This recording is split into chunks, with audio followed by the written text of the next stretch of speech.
All right, so if we're looking at example 1, we'll try to find the area of this first. So we'll start with the area of this square, or rectangle. So the area of a rectangle is just the base times the height, or length times width. So 8 times 4, which is 48. Okay.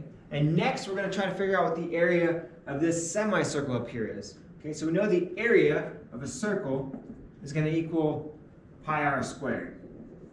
Okay, but what is our radius? Well, we know the distance across the circle is the same as this down here, which is 8. So if this is 8, then our radius is going to equal 4. So it's going to be pi times 4 squared, so 16 pi. So to get our total area, we're going to add 48 plus 16 pi. And when I multiply that out, 48 plus 16 times pi, I'm going to get 73. Oh, hold on. Let me back up a step. That's our area of the whole circle. It's a semicircle, so I have to divide that by 2. So this is going to be 8 pi instead of 16 pi. Okay? So 48 plus 8 pi is going to be 73.1. That's the area of this. So I just take the area of the rectangle and then half the area of that circle. Okay. Next, we're going to find the perimeter. So our perimeter, if I start right here, is going to be, well, let's start right up here. I'll start right here. This side is 6 plus 8 plus 6 again. So 6, 6, and 8 is going to be 20. Okay. And now I need to find the perimeter of this semicircle. So again, we'll go to the perimeter is going to be equal to pi times the diameter, or 2 pi times the radius. So the diameter of the whole circle is going to be pi times 8. So if I just want half of this, I cut that in half. So this is going to be 4 pi to go from here to here. Okay, so then I add that over here. So to find the perimeter of the whole thing, I'm going to say 20 plus 4 times pi, which is going to give me, rounding to the nearest tenth, 32.6. And remember, if I'm labeling this, area is in inches squared, and perimeter is just inches. All right, so now we're looking at example 2. So if I want to find the area of this shape, the first thing I'm going to do is I'm going to find the area of the square here in the middle. So square is just going to be length times width. So this area of this is just 64 inches squared. Okay, and then I have to find this area of these two semicircles. So this semicircle is going to be, remember the area is pi r squared. Okay, so this is our diameter, so our radius is going to be 4. Okay, so I've got pi times 4 squared, so this is going to be 16 pi. But remember, this is a semicircle, so I have to cut that in half. So this one's going to be 8 pi.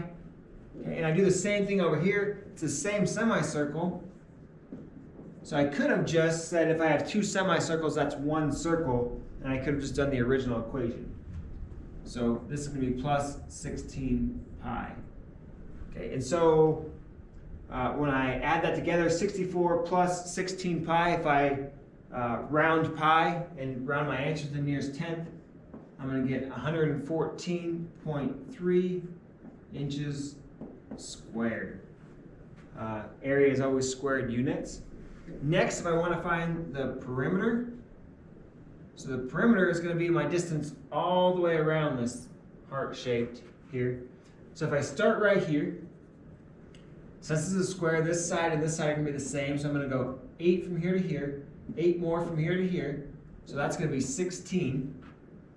Now when I go halfway around this circle, our perimeter is going to be pi times the diameter, and since this is a half circle, we're going to divide that by 2. Okay, so our diameter is 8, so pi times 8, and then divided by 2, so this is going to be 4 pi right there. And again, this is the same semicircle, so this one is also going to be 4 pi. Okay, so when I add 4 pi and 4 pi, it's going to be 8 pi here. Okay, so the perimeter of the whole thing is going to be 16 plus 8 pi. And when I multiply and add that together, round it to the nearest tenth, I get 45.1, and then perimeter is just in inches.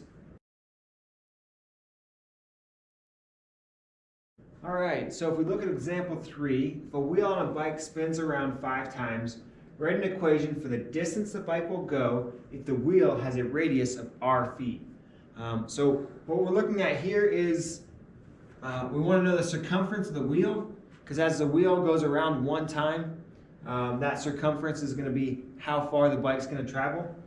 So I figure out the circumference of the wheel. So the circumference is going to be equal to 2 pi r, okay? And so r is going to be in feet. So I have r there. We don't have a number of feet, so we'll leave it as r. Okay, so now that we know the circumference, we're just going to multiply the circumference by 5 since the wheel is going around 5 times. So the distance that it's going to travel is going to be equal to 5 times 2 pi r. So I'm just multiplying this whole thing by 5. So I'm going to get 10 pi r. Since I don't know r, I can just leave r in there. And so my answer is going to be D is equal to 10 pi r.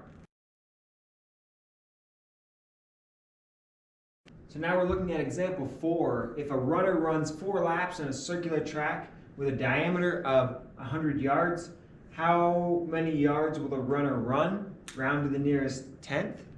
Okay, so the first thing we're going to do with a word problem is I'm going to do a quick drawing of what this thing is going to look like. So we know this runner, we'll put him right here. He's running around this track, and he's going to make 4 laps around this thing.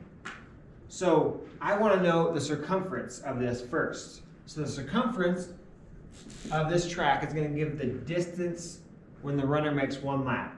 So our circumference is 2 pi r, but be careful, in this problem they gave us the diameter of 100 yards. So if I want to get diameter, it's going to be pi d. So we just drop that 2 since the radius, or the diameter, is twice the radius. So pi times 100 is going to give us the distance to go 1 lap, but this runner is running 4 laps. So then I have to multiply that by 4. So the distance they're going to run is going to be 400 pi. And when I multiply 400 times 3.14, I get 1,256.6. And since it gave us in yards, we're going to go back to yards. So that total distance rounded to the nearest tenth is going to be 1,256.6 yards.